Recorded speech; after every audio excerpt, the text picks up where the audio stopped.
Bienvenidos a la cápsula de estadística inferencial.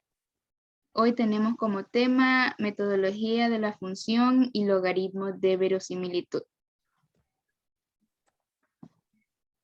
A continuación tenemos la función de verosimilitud, que nos dice que una muestra que se extrae de una población se denomina como una muestra aleatoria simple, aunque no necesariamente debe ser esta simple. Es decir, que todo elemento de dicha población tiene la misma probabilidad de ser seleccionado para formar parte de la muestra.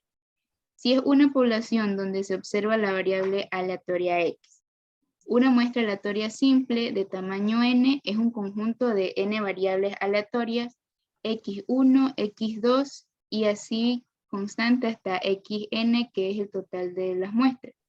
Tal que tenemos como en primer inciso las variables aleatorias x1, x2 hasta xn son independientes entre sí. Y en segundo caso, cada variable aleatoria x, y para ir dándole el valor de 1, 2 y el número total de las muestras, tienen idénticas características que la variable aleatoria x, asumiendo un modelo estadístico parametrizado por una cantidad fija y desconocida de teta. La verosimilitud L de teta es la probabilidad de los datos observados de X como una función de teta.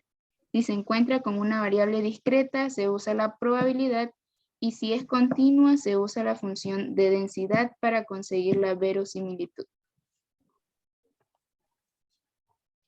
La función de verosimilitud para un vector de parámetros teta dada una muestra aleatoria x igual x1 y hasta llegar a xn, n con una distribución asumida se define usualmente como L entre paréntesis teta x por la multiplicación desde el primer dato hasta n de dicha función, donde xy representa uno de los elementos de la muestra aleatoria de f, que es la función de masa densidad de la distribución de la cual se obtuvo x.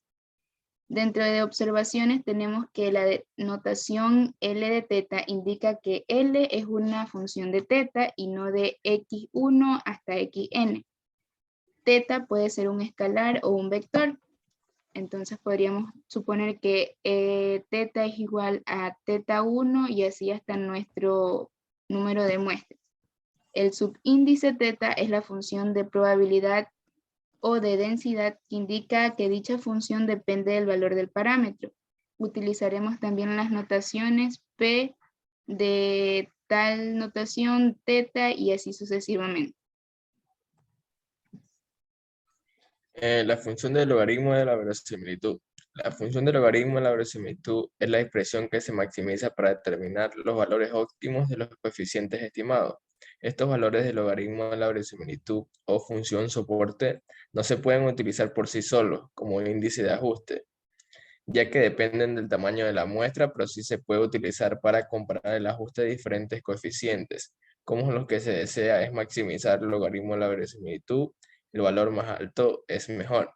La función del logaritmo de la verosimilitud de L, teta y x se define como logaritmo de la función de la verosimilitud L, teta y x, es decir, logaritmo de teta y x es igual al logaritmo de L de teta y x es igual a la sumatoria total del logaritmo de la función de teta x sub y.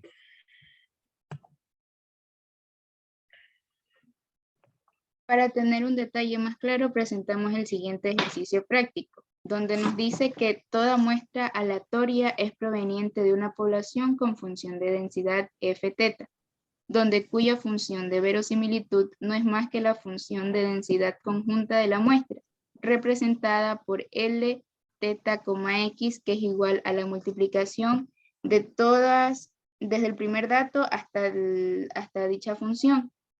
Además, por definición se conoce que toda muestra con función de densidad posee una expresión simplificada para la función de verosimilitud siempre que ésta sea exponencial, gamma, binomial o Poisson. Esto lo podemos encontrar dentro del libro de González López del 2011.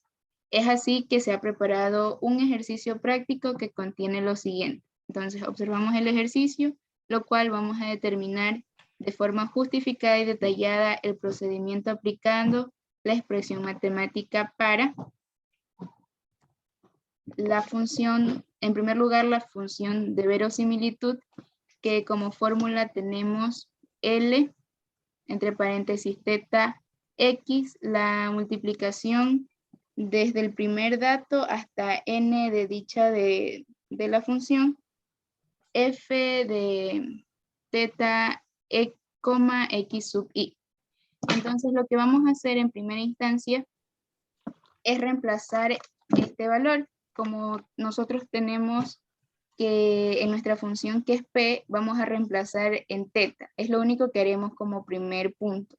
Entonces nos quedaría L, entre paréntesis p, x, la multiplicación desde el primer dato hasta n, hasta el número de datos de dicha función, dándonos como resultado esta primera instancia.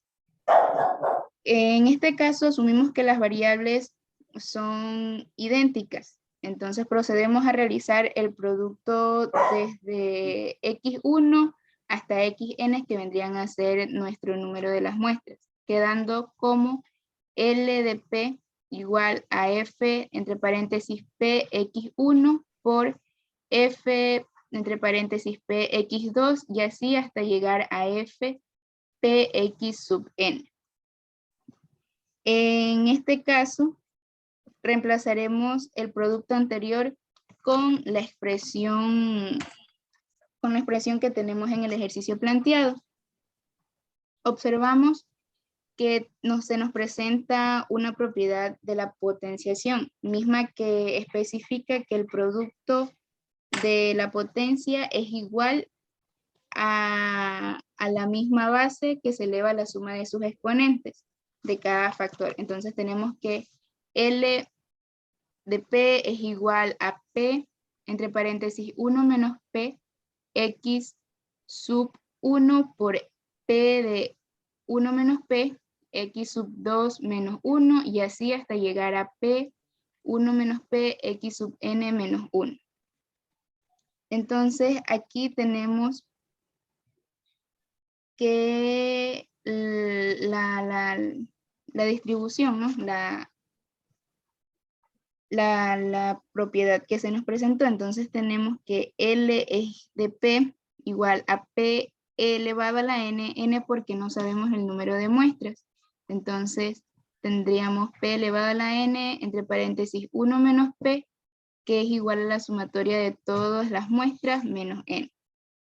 Entonces procedemos a reemplazarlo de la siguiente manera. L de P es igual a P elevado a la n, 1 menos P a la sumatoria total menos n.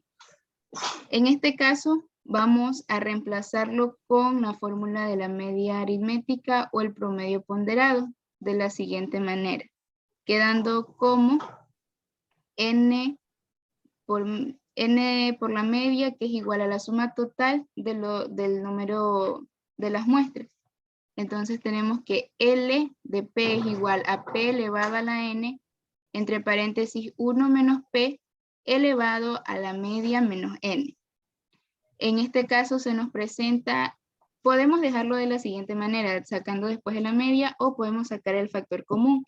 Entonces nosotros procedemos a sacar el siguiente factor común, que nos quedaría como L de P igual a P elevado a la n, 1 menos P elevado a la n, que es nuestro factor común, elevado a la media menos 1. Como segundo punto procedemos a encontrar el logaritmo de la función de la verosimilitud. Como resultado del logaritmo de la función de la verosimilitud, tenemos que el logaritmo natural de L, P y X es igual a P elevado a la n menos 1 menos P elevado a la sumatoria total menos n. Aquí se aplica una propiedad del logaritmo. Se define que el logaritmo de una multiplicación es igual al logaritmo de una suma. Como tenemos logaritmo natural de L, P y X es igual al logaritmo natural de P elevado a la n más logaritmo natural de 1 menos P elevado a la sumatoria total menos n. Dentro de esta propiedad de logaritmo Esa propiedad es la del logaritmo de potencia, que es igual a la de la multiplicación del exponente por el logaritmo de potencia. Tenemos que el logaritmo natural de L, P y X es igual a N, que vendría a ser nuestro exponente, por logaritmo natural de P más la sumatoria total por logaritmo natural de 1 menos P. El logaritmo, seguimos, y el logaritmo natural de L, P y X es igual a N por logaritmo natural de P más la media menos N por logaritmo natural de 1 menos P. Aquí procedemos a sacar factor común. Nos quedaría como logaritmo natural de L, P y X es igual a N por logaritmo natural de P más la media menos 1, logaritmo natural de 1 menos P. Esto vendría a ser como resultado nuestro logaritmo de la función de la verosimilitud. Como conclusiones tenemos que los conceptos de álgebra, conjuntos medibles, espacios medibles, medidas o probabilidad y funciones son la base fundamental en la construcción de la teoría de probabilidades. La función de la verosimilitud es estadística inferencial, brinda herramientas simples y eficientes para estimar parámetros desconocidos en diferentes ámbitos de aplicación. Es preferible el uso de función de soporte o logaritmo de verosimilitud para encontrar la estimación máxima de verosimilitud. Aquí tenemos las referencias bibliográficas referentes al tema. Gracias.